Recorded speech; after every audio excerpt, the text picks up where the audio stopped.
been a lic- okay. I am a licensed graduate social worker, and Laura was my clinical supervisor. Still waiting to sit for my LI, so I deeply appreciate her and the help that she's given me thus far.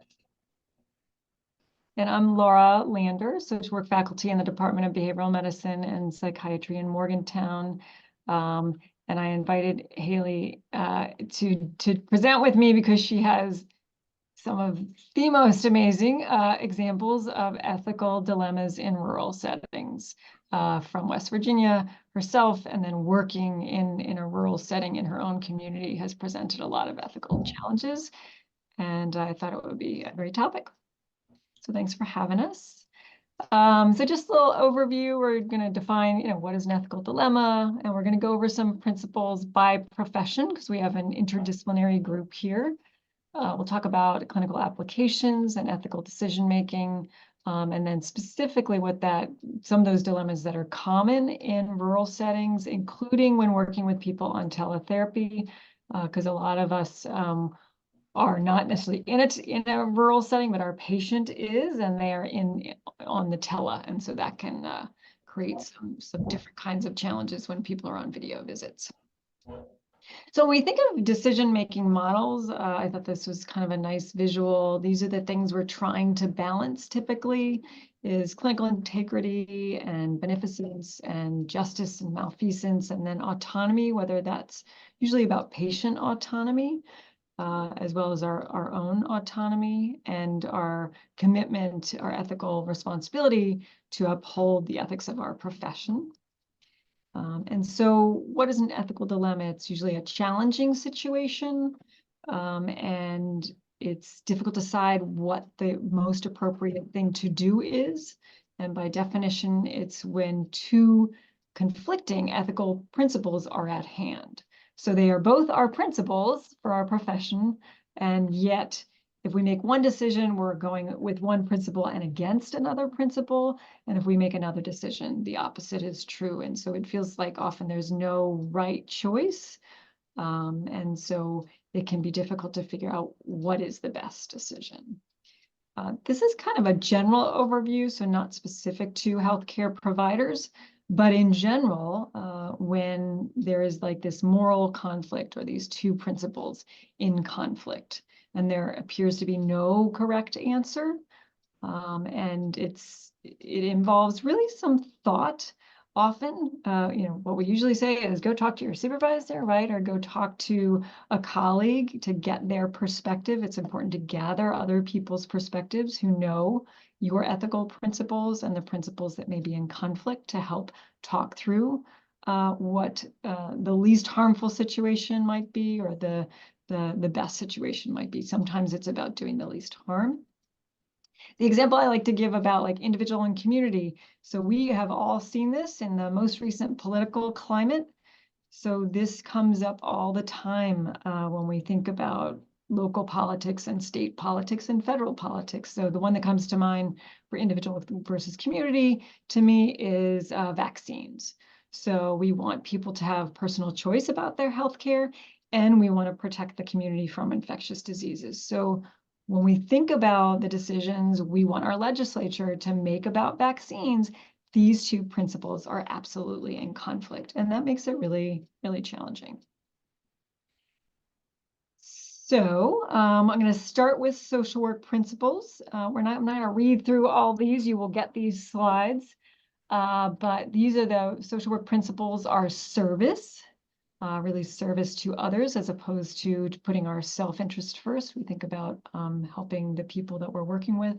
Social justice, really working on behalf of vulnerable people to give them a voice, to empower them, to make sure they're treated justly. Dignity and worth of person.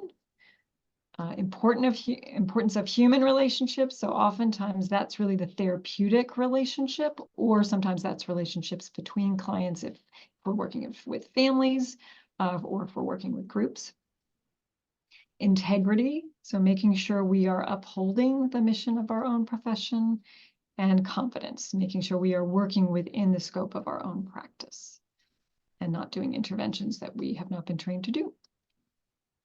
So these are counseling ethical principles, autonomy, really allowing people to control the direction that their life is going in without imposing our own values on that direction. And then also malfeasance, so avoiding doing any harm in the process. Beneficence, working for the good of the individual. Justice, similar to social work values like social justice, making sure people are being treated equitably. Fidelity, so honoring commitments and promises and following through on the things we say we're going to do to develop trust. And then veracity, so really being truthful. These are the medical ethical principles, including the American Society for Addiction Medicine. They have some additional ones, but the medical ethical principles being fairly straightforward: autonomy, beneficence, which we talked about, non-malfeasance, and justice. And then ASAM really gets much more detailed, so respect for human dignity and rights. So that kind of harkens back to some of the social work principles. Honesty, so that harkens back to the counseling ones. Justice, confidentiality, advancement of knowledge, patient choice in provision of medical care, and improving community and advancement of public health. Again, there we see another potential ethical dilemma around patient choice around vaccines. Like, those two principles are absolutely in conflict. Patient responsibility to the patient, so that's the provider's responsibility to the patient, and then access to medical care for all. And I think about teletherapy when we think about that principle. And then the nursing code of ethics. Again, these are sounding familiar: autonomy, justice, fidelity, beneficence, and now non-malfeasance. We've seen all of these before in the other ethical principles for the other professions. So there's a lot of overlap, which is good. That means there's a lot of agreement about what some basic ethical principles are among the professions. So now we're going to think about all of those, in the context of working with rural populations, and also rural populations who we might be seeing on a teletherapy platform. We'll turn it over to Haley. Okay, so as I described before, that I am a social worker by education and experience. So the National Association of Social Worker Ethics are the ones that I personally navigate, but as Laura reiterated, there is a lot of overlap or similar, vernacular used. Also, I am from rural West Virginia. So once I developed a sense of professionalism and began practicing, these concepts were constantly sticking out to me. And I added a picture of my daughter climbing my dad and brother's deer blind, just to prove that I'm from West Virginia. So the next slide, please, Laura.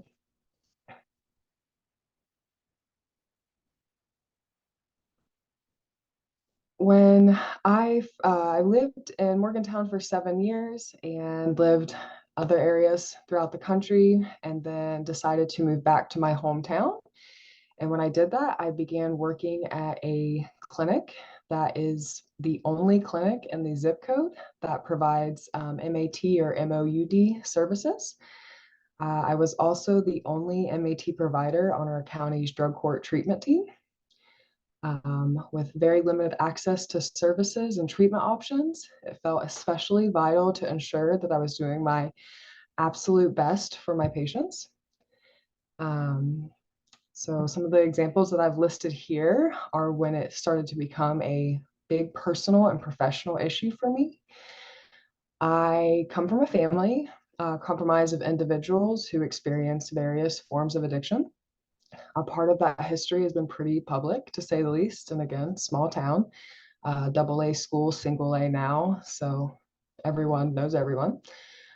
So yeah, when people who would come into the clinic and who were on my caseload, they knew me, my family members, whether it be through, sports, school, family affiliation, etc. I often referred to the service ethics principle I had to go above and beyond my own self-interest to utilize evidence-based practices that were in dire need, not only on a micro and meso level, but on a macro level as well, in West Virginia. And a few instances, specifically mentioned in these examples are, again, the family members who had used with patients of mine or had some affiliation in that way, or, the dual relationships associated with going to school here, being, on the sports teams, being out and about, a member of the community in any sense of the word.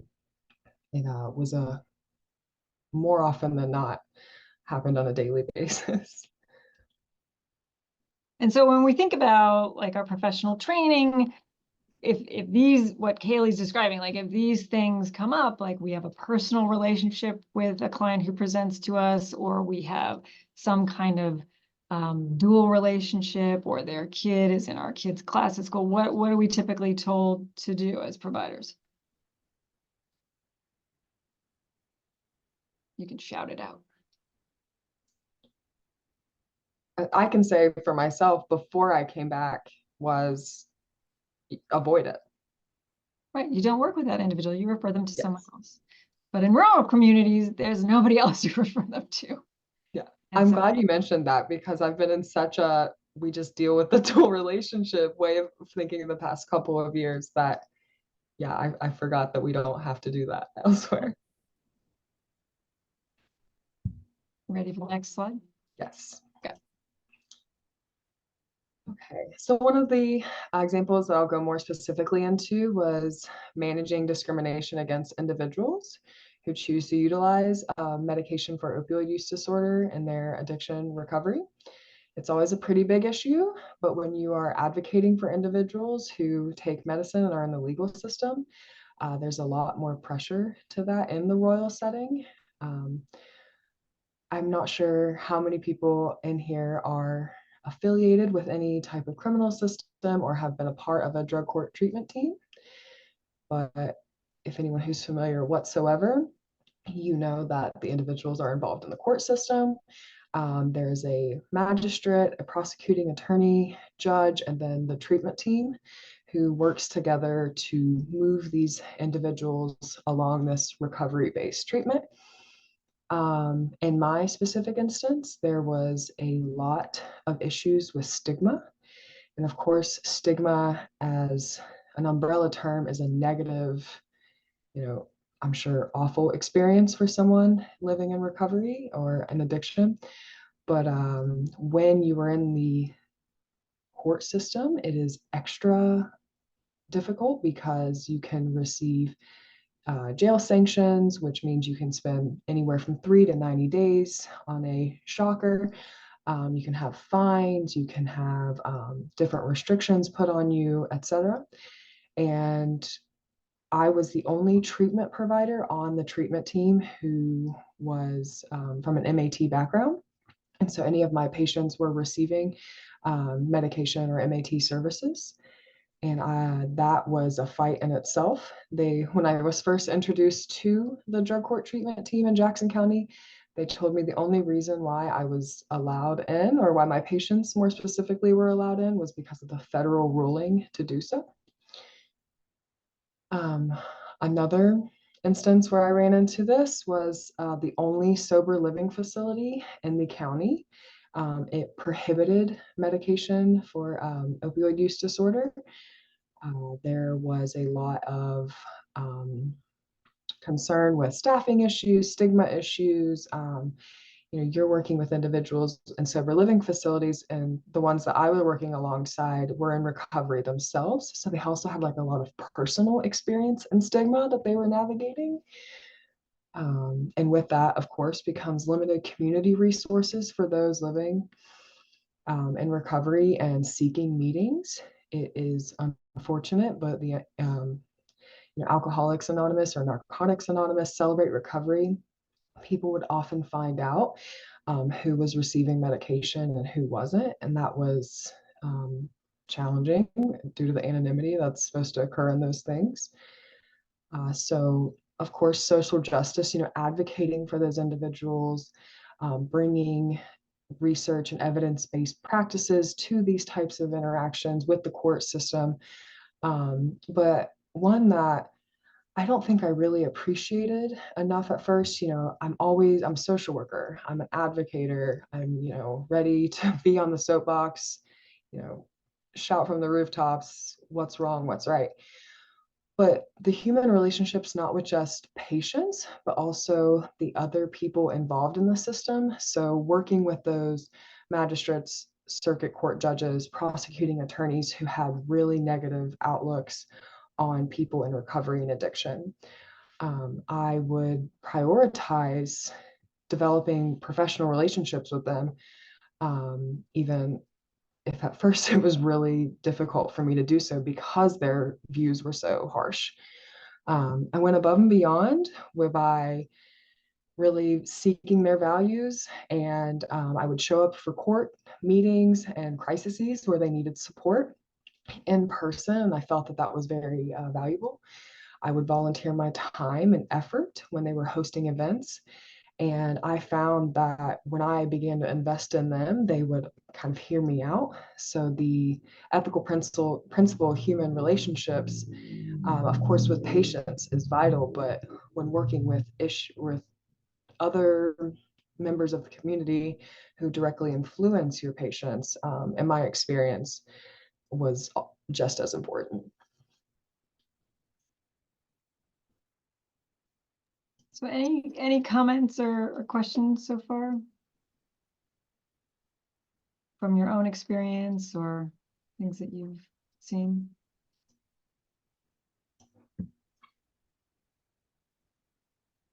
I appreciate the conversation. Haley, I'm a physician assistant in Fayette County, and I prescribe Suboxone and have been involved with um, the adult treatment court for about 3 years, maybe longer, 3.5. And I'm lucky to work with a really pretty much great treatment team here in Fayette County, with a lot of compassion, a lot of education. And what I find an interesting dilemma is how much information to share with that treatment team from the medical perspective. And it's a kind of an fluid thing to me. I share, and I tell the patients this, I share somewhat on a need to know basis, and try to reassure patients that not every detail that they tell me in clinic is necessarily something that I am going to or need to share with the treatment team. I really appreciate that point as well, because that was something that I was practicing. And then a lot of the other individuals on the treatment team would not practice. So there was a huge sense of distrust from providers. We also had peers who were peer recovery coaches on the team and had histories with patients and would bring up those histories. So that was a huge obstacle and remained throughout.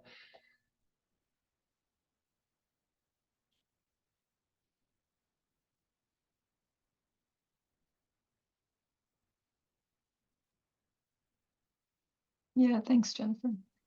Is this the next one? Yes. Okay. Okay, so I was working at a facility that definitely operated in their own unique way.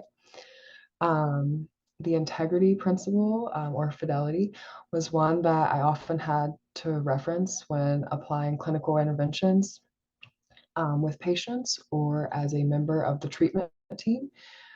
As I mentioned before, I did seek clinical supervision through Laura, and I was exceptionally grateful for that support during that time because of the facility that I was working in. They were not operating in a way that I had been exposed to at any of the places I worked at, but I got my basic principles and understanding of MOUD from Chestnut Ridge's intensive outpatient program and their providers.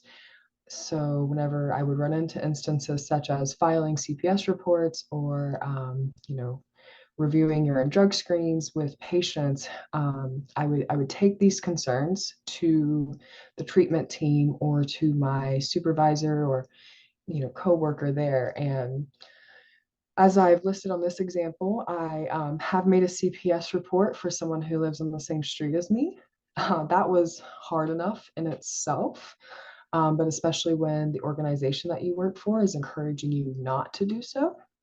But in this instance, it was exceptionally dire to do so. And they were essentially telling me, we'll just feel it out. And I knew that the integrity ethic principle was one I had to really abide by here. Um, Another example that I've listed is, disagreeing with your agency's medication prescribing practices due to concerns for a patient. I am not someone who can prescribe medication, and I often talk about that limitation or, of course, competency, another I should have mentioned here, but that is out of my means of competence or ability to do so. So again, at Chestnut Ridge, if we had patients who were testing positive for benzodiazepines and then would come in for their BUP script, it was handled in a way with extreme compassion and care for concern of overdose, especially this was before fentanyl was as heavily used as it is now. But this was the case and where I was working before. And when I would discuss these matters on the treatment team, it was often met with a lot of frustration and passive aggressiveness for my concern. And I was really relieved to have these guidelines to go by because I knew at the end of the day I was doing the right thing by following evidence-based guidelines and of course having my clinical supervisors support. But being the one who goes against the grain is not fun.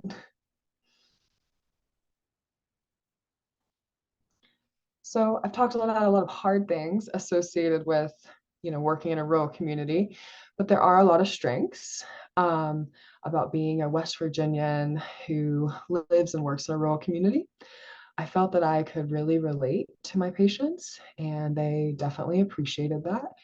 I'm not in recovery myself, but without me saying so, typically my patients knew what my experience with addiction was through my family encounters. Also, there are customs in Appalachia that are unique to the region. The Appalachian goodbyes, outdoor activities that we love, the multi-generational closeness and sense of community when people go through hardships. So that was something I could either be a part of, in community events that I would attend or host. And I know my patients saw and valued that deeply. Genuinely speaking on my lived experience with proper self-disclosure, I believe that was one of the strongest parts of my practice. My patients, and I'm sure many of others have had very negative experiences with providers or people that they viewed different from them, or even, the health field in general. I really tried to embrace those experiences of theirs with gentle care to better overcome barriers that people already experience in recovery. Whether that be from experiencing stigma or assuming someone can read or is literate in whatever way. I took a lot of care and caution with that. And I think being from the area allowed patient to just feel comfortable in that sense. So just wrapping up the challenges, boundaries are tricky as a provider as is, but when you live amongst the people that you treat, it can be extra tricky. It was very anxiety inducing for me having people approach me outside of work. As I've mentioned, dual relationships were inevitable. Um, and I'm glad Laura mentioned, normally we don't pursue treatment into relationships, but I've just been in this throes of this for so long, I forgot that was the go-to at first. Um, a way that I managed this and patients responded really well is I would go over the professional guidelines and ethics with them, tell them why it had to be a certain way. I always, said I practice on the license, and review the boundaries and definitions of what a therapeutic relationship is and what it is not. And it was like a teaching moment for us all to help navigate this better. And they responded so well to it. So. Yeah, and I love that sort of strategy of transparency. And often when we have to make CPS reports, it's really important to sort of talk about that in a caring and supportive way, that this is not about getting you in trouble. This is that it's sort of, I am bound to my own ethical principles, and one of my ethical principles is, to support the patient. And then when there's child safety involved, those two principles are in conflict. So before we move on to ethical challenges specific to rural populations, any thoughts or comments? Hey, it's Mary Ann. I'm driving. But I just really appreciate Haley joining our crew. And one thing, talking about no relationships, that's something that I often face, because as a person in recovery, I often will see patients at meetings and other events. And one thing that helps me is I'm just very clear that whatever you say here stays here. It doesn't transfer over to my clinical practice. And when I am at a meeting, I am there. I am not a physician, and I do not answer medical questions. I am simply there for recovery. And that seems to help.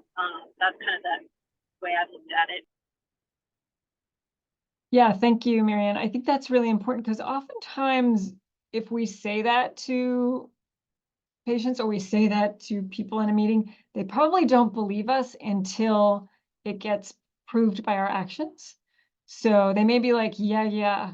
But then when we actually live it, and prove that that's how we're going to function in relationship to them, depending on where we're encountering them, they can begin to believe that. And I think the carry through of that stated action is super important and hard to do. Yeah, I just wanted to say, how much I appreciate your work, and I appreciate how difficult it is when you're the one there that's trying to make that change occur. So just kudos to you, and keep up the good work, because that's what's going to take to get people's attitudes and ideas to change. Thanks, Dr. Gorby. So just we're going to go through the tele slides a little bit more quickly, because I think you guys have the gist of it, and I want to get to the cases. So just whenever I think about teletherapy, I think about this idea of efficacy versus effectiveness. Can it work? Absolutely. Does it always work? Not always. And so that's like the dilemma that sometimes we are faced with. I remember the first time I tried to do trauma work with an individual on tele, and she had a very unstable connection. How I felt physically trying to do this, I was like, I can't do this. Clearly there's an ethical principle that is being compromised right now, because it didn't feel safe emotionally. She really wanted to do the work, but I couldn't do the work. It didn't mean I couldn't do any work with her. And so we did therapy, but we could not do trauma work. And so that was kind of the compromise, because it can work, but it does not always work. So in general, when we think about group or individual therapy, orienting people to the space, so often people do not have a confidential space. And so teletherapy is not the best option for them. People don't have stable internet. And so teletherapy is not going to be the best option. The dilemma is always like, well, then what do they have access to? Nothing? Is it better than nothing? And so figuring out if the answer is yes or no is part of resolving that ethical dilemma. Planning for problems, I think, is really important on tele, and being transparent about what that is. So no-shows and cancellations, equipment, rules about recording sessions, because sometimes patients will record us without our knowledge. And so to really talk that through. One of the things that has happened on tele that wouldn't have happened in person is to literally see, and I think Haley had this experience, witnessing CPS reportable concerns in the background, whether it be interactions with children's or just the condition of the home. And so then we have information that we wouldn't even normally have if they were in our office. And then planning for crises, what do we do if the patient is having a mental health crisis and is actively suicidal, making sure when we initiate these kinds of interactions with people that we have a plan, like where's the patient physically located, where is the closest ED, and who can I call if you suddenly become unconscious, or if suddenly I'm not able to get in contact with you, kind of having that emergency contact. Some of the challenges are the physical closeness, which it prohibits. For some people, I remember for people who have social anxiety, they love this about COVID. It's like, oh my gosh, I can do therapy and not have to be in a room with people. They were really happy about that. And other people, we just brought one of our IOP groups back in person, and the response from the group has been overwhelmingly positive, like, oh my gosh, this is so much better. But not everybody has that experience. So it's important to figure out what is best for the client and what enables them to have access to care. So both and. And so these are just some concerns about what can happen. Certainly managing intoxicated patients is not easy in any setting, but on tele is particularly challenging. And we have had to do safety checks on folks and call the police to make sure they're okay if we don't have like an emergency contact for them. I've had people joining group from the pharmacy, and I've had to say, no, you cannot join group while you are picking up your prescription. That doesn't really work. And sometimes people genuinely are like, why not? And so really explaining to people that confidentiality is paramount to creating a safe environment and helping everyone feel safe if it's a group. So contraindicated clients would really be clients who do not have adequate connectivity, who prefer in-person visits, who can't control the privacy of their environment or the safety of their environment. For some clients, it's also difficult to develop rapport over tele, and so that might be a contraindication. Or if tele really exacerbates some of their psychotic symptoms. And if people can't respect confidentiality or privacy. But again, this idea that with rural populations in particular, it may be the only way they can access services if they don't have transportation, or mode of care does not go where they live, or inconsistently goes where they live. And so it may be the best option, and to adapt the intervention to what the patient can safely do. So this is just a little summary. Working in communities poses unique challenges with regard to ethics for both the patient and the provider. Dual relationships are often the ethical issue that comes bubbling up, in addition to, as Dr. Long had mentioned, this happens with anyone who's in recovery, providers that are in recovery, peer recovery support specialists. It's an automatic dual relationship, potentially. And then always considering ethical implications such as these, which are according to people's professional principles. So the rest of the slides are a whole bunch of resources that we provided, which will get sent to you. And I'm going to stop sharing. And then I know we have 2 cases. But any questions or comments before we move on to the cases?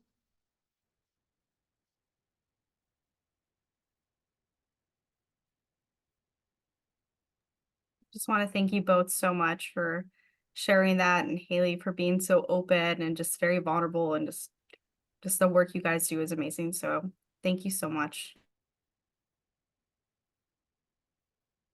Absolutely.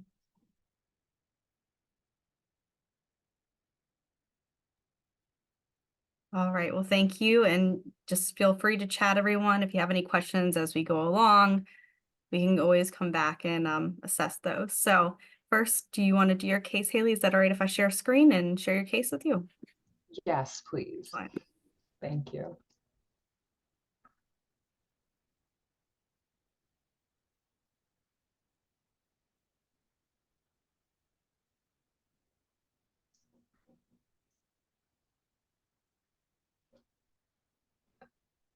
Can you see that all right? Yes, I can. All right, great. I'll just scroll. Just tell me when you need me to scroll up or down. Okay, perfect. Okay, so I touched on this a little bit in the presentation. Um, Ethical matters regarding being a therapist to individuals who live in your small rural community, um, treating individuals in active addiction at an MAT clinic in a rural area. Dual relationships arise on a daily basis. Um,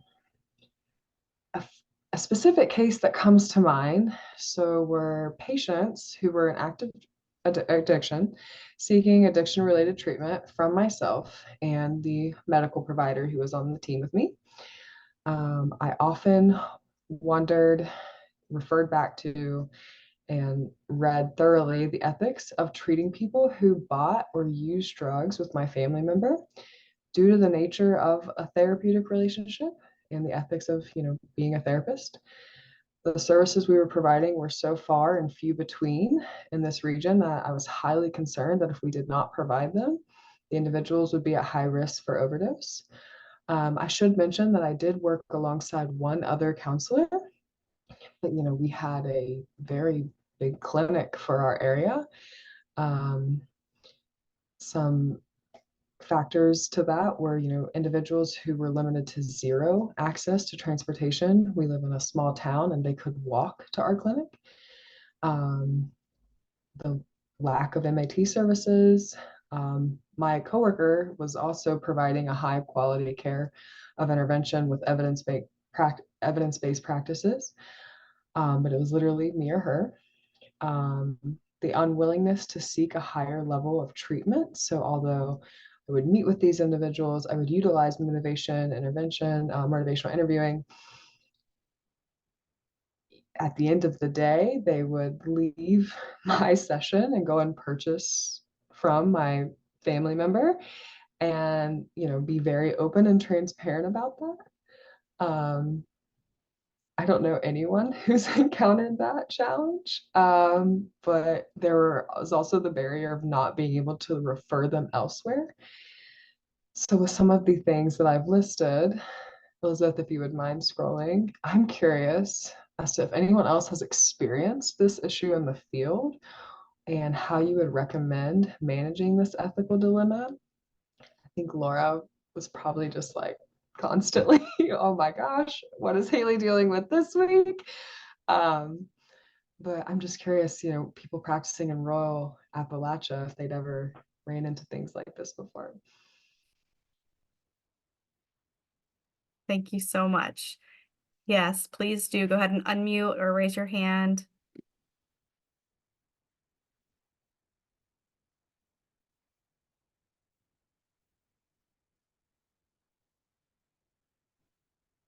One that could also maybe expand it a little bit more would be, we had people come to the clinic, and my coworker, she was in recovery herself, and she had had patients who she had had a history with to some degree, whether it be use, partying, affiliations, etc. So that could also be another way to point this out. Excellent. Thank you. And Abigail, I see your hand raised. Thank you very much. Go ahead. Can anyone hear me? Yes, I Okay, can. perfect. Yes, okay. I'm not at my typical computer, so sometimes the microphone can be a little bit iffy. I don't get a lot of your specific scenario, Haley, but I do get a lot of, like I work with college kids a lot, and I'll get a lot of college kids that I like either knew when they were a freshman or, I've known as they've kind of like gotten older going through college. And a lot of them are like, oh, well, you're my friend. You can blah, blah, blah, blah, blah, blah. And I'm sitting there going, nope, I can't be involved in anything in your case. Like, we're not going to,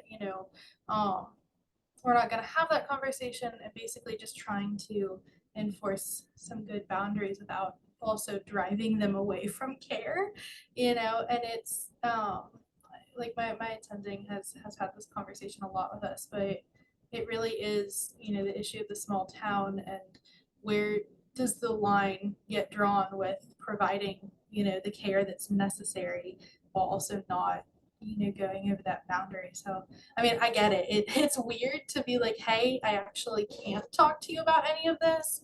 But at the same time, if it's all for the benefit of them, hopefully they'll understand at some point.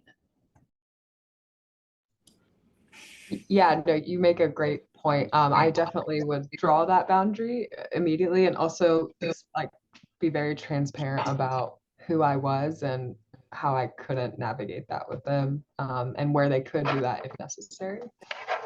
100% very intense boundary drawing of like no, um, just no like changing the boundary or anything, just keeping it very, very consistent. I was thinking that having a family member who's affected by addiction could make the work so much more meaningful to a provider. And so it's actually, it's a negative occurrence, but it has a positive impact on the inspiration and the drive of the provider. And so I would say that I'm sorry that you're involved with my sibling and using substances, but that really motivates me to want to help both of you. I like that. And I think what Abby, you were talking about too, it's important to share why, because there's always the fear when we think about the ethical principle of the relationship. We want to preserve the relationship with our client, and actually boundaries is in service of that. Although sometimes clients can feel rejected, like, why can't I be Facebook friends with you? Or why can't you come to my graduation? Or, whatever it is they want us to do that feels like it's not keeping a professional boundary with them, and explaining, how that actually preserves the relationship versus hurts it or harms it. That's such a good point. We get a lot of, unexpectedly, I will say, we get a lot of, do you want to go out like clubbing with me? Especially with the college kids. And some of us, we'll laugh at it, but, it is, with the idea that the patients will ask that with the sense of like, oh, I like you, and you're kind to me, and this is a great relationship. So like, duh, of course you would want to hang out with me. So it really, it makes it easier in some areas to draw the boundary, but also harder because you don't want that relationship to get tainted or anything. If the patient were to feel, any sort of rejection or anything from you kind of clarifying what is appropriate. And that's where we can really tap into, we think, in a therapeutic relationship, we think of the content, like what is said, versus the process, like what's really happening behind the words, underneath the context of the relationship. So we value that they want to go clubbing with us, like that's great. And we can't actually do that. So it's like things are happening at two different levels, and maybe, addressing our gratitude for that's really super sweet of you to ask me, and I feel honored, or whatever language you want to use, and this is why I'm actually not able to do it. Another thing that does is create a safe space for the their patient feel vulnerable and trust you, and if you're kind of entering their world, in their social life, and they're beyond the boundaries of the therapeutic relationship, it threatens the safety of the relationship. Yeah, that often comes up in the context of like wanting to have a sexual relationship. So when we think about relationships in which people feel cared about, oftentimes the only relationships that they've had where they feel someone is expressing like unconditional regard to them is in the context of a sexual relationship. So it gets very confusing for people, especially people who have histories of sexual trauma. So it absolutely creates emotional safety and sometimes physical safety. Thanks, Dr. Herschel. I know we have another case, Elizabeth, so I didn't want to. No rush. Thank you so much. Anybody else before you go to the next case?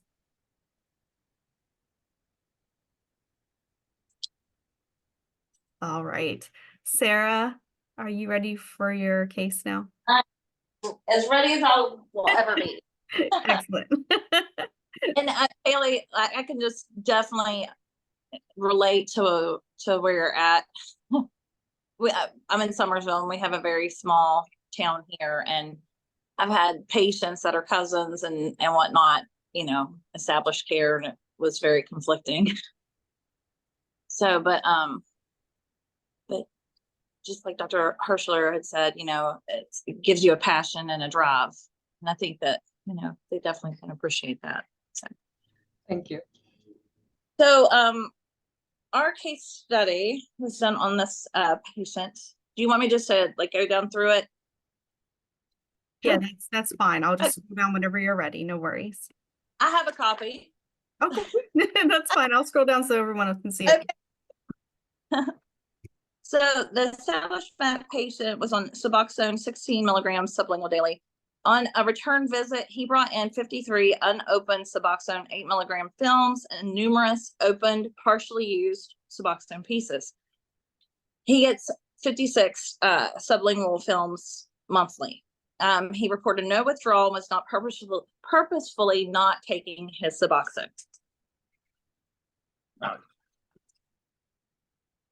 So he's 44 years old, Caucasian male, history of diabetes, neuropathy, chronic pain, opioid addiction, alcoholism, prostate cancer. We had attempted to get records regarding his prostate cancer. The facility said they didn't have any. He was having various complaints throughout his treatment. He's had numerous, but one particular was that he couldn't void.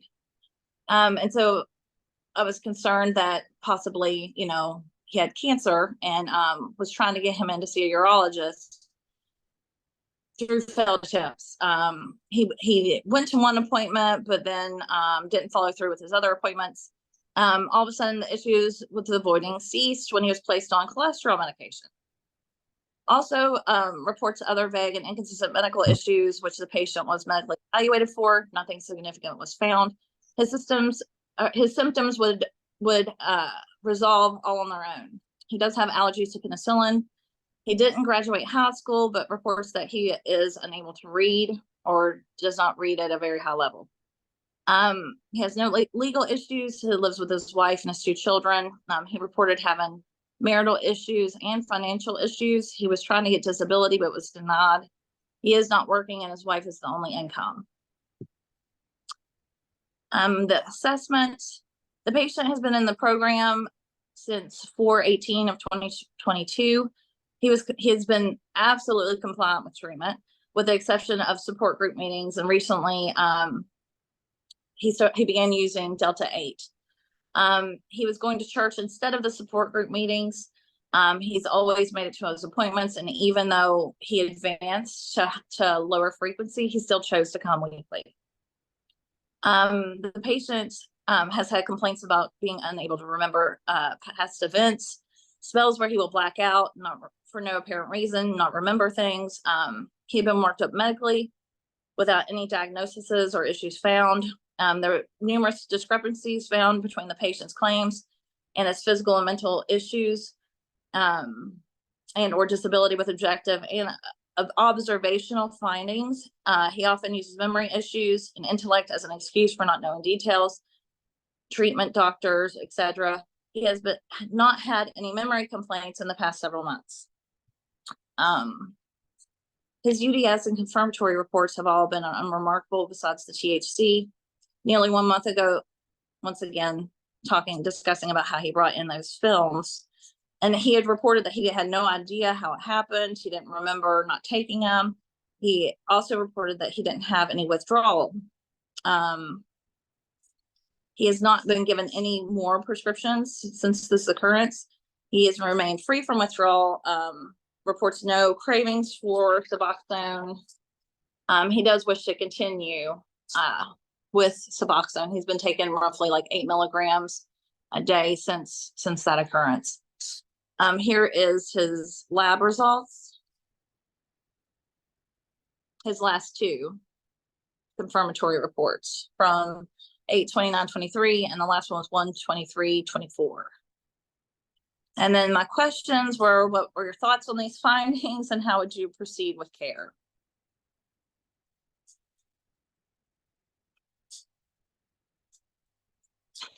Thank you so very much, Sarah.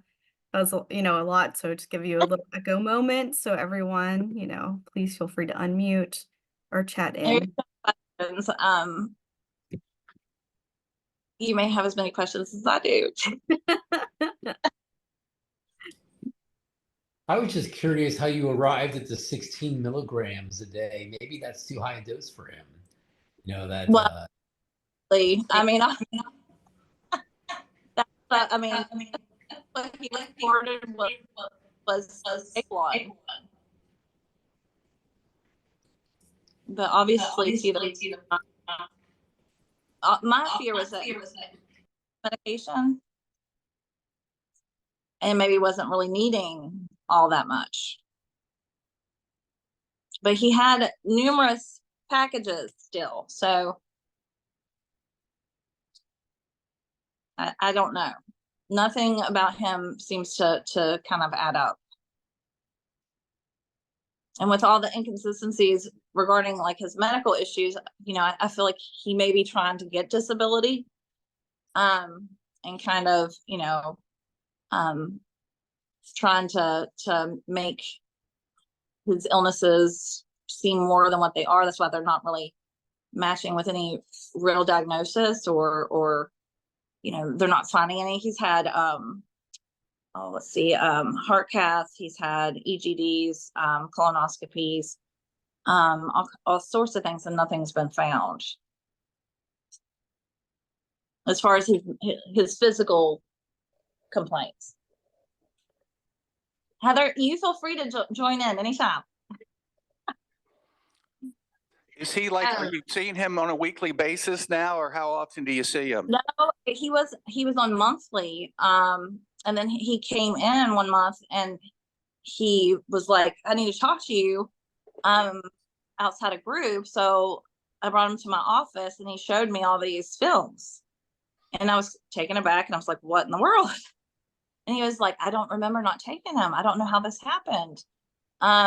He said he didn't go into any withdrawal. So I don't know what to think. He had been very consistent with his treatment. I mean, we had he never relapsed. He always said that he was taking his medications. His urine screens always come back good. I mean, we had no indication that he was misusing it or wasn't misusing it. Like Sarah said, he did start using the Delta 8 and we were addressing that with him. And we were going to increase his frequency again. And I think after we had that conversation is when he brought all of those medications into to Sarah the following week. It's interesting that he didn't sell the extra medication for somebody who's disability seeking. So that's kind of an interesting inconsistency. For somebody who's financially strapped and trying to get disability benefits, you would think that would be an easy route to make money, would be to sell the extra Suboxone. So he's a puzzle. It's an interesting guy. And I wanted to bring him for the case study because I don't know what way to go. Maybe he was, on too high of a dose and he just didn't say anything, and wanted to keep it just in case, something would happen. I mean, that kind of makes sense. Sarah, do you think that, has he had a real complete workup on his memory? Because that seems to me like I tried to send a neuropsychological eval and they wouldn't take him to the place I referred him to? Yeah. Use the referral because it was just it didn't make sense. The MMPI has a lie scale on it to detect if people were malingering. So if they use that specific instrument, they might be able to determine if this was factitious or malingering or what's going on with them. Which some of his physical, I do think that that's what's going on, but that would have been helpful. Sarah, were the serial numbers in sequence or out of sequence, or? I had him keep them. I didn't look at the serial number, so I didn't think about that. Yeah, and it- we sometimes call the pharmacy too to check, and sometimes they have them. Not all pharmacies have it, but it may be helpful because he may have accumulated over time. Right. You know, we used to keep track of every single one and make copies of every single film and then have them bring it back to verify it was the same ones. But we've been short-staffed, and so we stopped doing that. But the pharmacy should have actually a copy of that. Yeah, because if they're, you know, I guess the concern if he's been in treatment for a long time, is this something that he's only taking half of it and over a year he accumulated it? He hasn't been taking it for a month.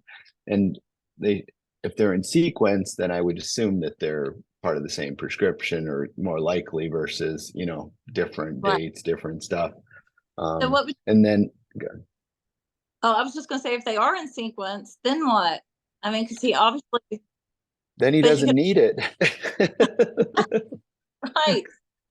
But it sounds like he's being honest. So maybe working with him on, you know, weaning down or taking less or, you know, but his primary care physician should be able to do at least a preliminary memory assessment, you know, even if neuropsych testing won't be, because that is strange.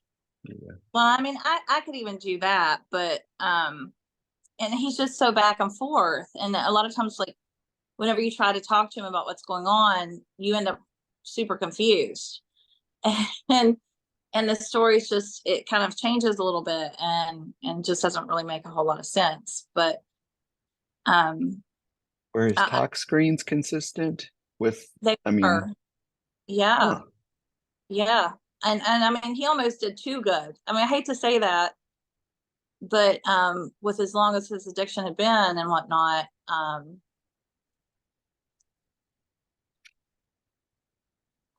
yeah, and depending on if he's using, I don't know if he's using, he might be using Delta 8 heavily. I mean, that certainly can impair some cognition if he's a heavy user of Delta 8, but the memory stuff is a little bit of a mystery. I mean, yeah, I would think he would have remembered not taking his medicine. So one substance that does cause memory problems and dissociation is dextromethorphan, and we don't test for that typically. So you might ask him if he used cough syrup or if he, you know, he's ever had trouble misusing that. Okay. And you know, there are some psychiatric conditions that can cause profound memory issues, dissociative disorders, there's amnestic disorders. So there are issues psychiatrically that could explain, you know, some of this memory lapses. I wonder if you could ask him if he has a family member who he would feel comfortable having you talk to see if they had noticed anything about his memory. Or just ask him, has your family noticed? Right. Possibly his wife. They've been having some issues too, but I think that would be a good go-to. I was thinking from just the clinical office point, you could pull him in for a med count, have him bring everything that he has. I don't know how long ago it was that you gave him those films back, but have him come in 2 weeks later and see what he has left. He, when was that? It was, Heather, do you remember when the date was? I think it was. What date that he brought all those in? I'm trying to get on the chart here. I'd have to look. I think it's been over a month. Yeah, it was over a month. Yeah, I would start pulling some med counts on him just to help him if he's not taking his medication appropriately or, you know, getting confused with what he's taking, then if he brings it in and shows you guys, that might help him help figure out something. I mean, because I was just trying to look at all areas and rule out anything. I think somebody else said it earlier, but you know, I agree that it doesn't look like he had any ill intent. The fact that he brought the medicine to you. That's what confused me. Right. I didn't know, but in my head, I overanalyzed. I'm like, well, did his wife threaten to like tell on him? Because they were having issues and whatnot. And I straight up asked him if he was selling it, and he was like, no. And so, I mean, not that they couldn't, you know, not be honest, but he clearly needs a little help managing his meds. Yes. Interesting one. His memory, other than that, always seems normal when you see him in the office every time. Yeah. I mean, if you speak with him, he doesn't appear to have any memory issues or to lack, cognitive ability. The memory issues seem to occur whenever he is confronted with a specific event or, you know, or something that we need to get to the bottom of. Like he had memory issues when we were trying to search out when he said that he had surgery and he had cancer, but we were unable to find the documentation. There was no, the doctor's office, you know, we contacted them, they had no record. That's when the memory issues seems to occur whenever we are prodding or exploring with him specific information about a specific event. You know, Sarah, you know, he does talk about the relationship with his wife, but when I start probing specifics about the relationship and what's going on, he'll, you know, he has memory loss, or he doesn't understand what's going on, or he doesn't, you know, he seems to not be able to follow through. You know, it was mentioned that he may be a malingerer, and I have said this to Sarah on several occasions that was my take on the situation and what was going on with him. You know, he had a lot of characteristics of that. But the whole medication thing, I'm not real sure what his goal or his intention with that was, other than the fact that for attention, you know, he wanted in the program, he wanted this to for whatever reason, there was some ulterior motive to it. And he didn't need that. And he led us to believe that he did. And I don't know what his motivation would have been for him to bring it in, however. I don't know. Does he have legal problems? Huh? Has he been in prison or had any legal problems? No. Nope.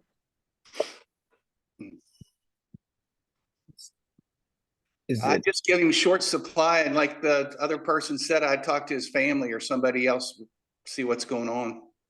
That's what. Yeah. Oh, next time he comes in, I'll get a consent, see if we can talk to his wife and get some collateral information. And then, you know, maybe keep him only on 8 milligrams. Yeah. Is it possible that that's what's going on, that he's taken half, selling half, and now he felt guilty and he brought you a few months worth, you know, but that's why, but that's just a lot of effort for that. He was contributing it to the Lord, which, you know, I don't want to offend anyone or, you know, but that's what he was saying. He said, I guess God did it, you know. You know, so recently started, you know, going to church and got saved and all this stuff. So, I mean, possibly, I don't know. But I mean, I think putting him on the 8 and doing some urine screens and seeing where he is level wise, same time day, may be helpful, because he just may be taking less and just accumulating it and got, you know. I know if given the option, almost every one of my patients would take a little more, so just in case they weren't able to come or whatever. So that may be it. Thank you guys for your help.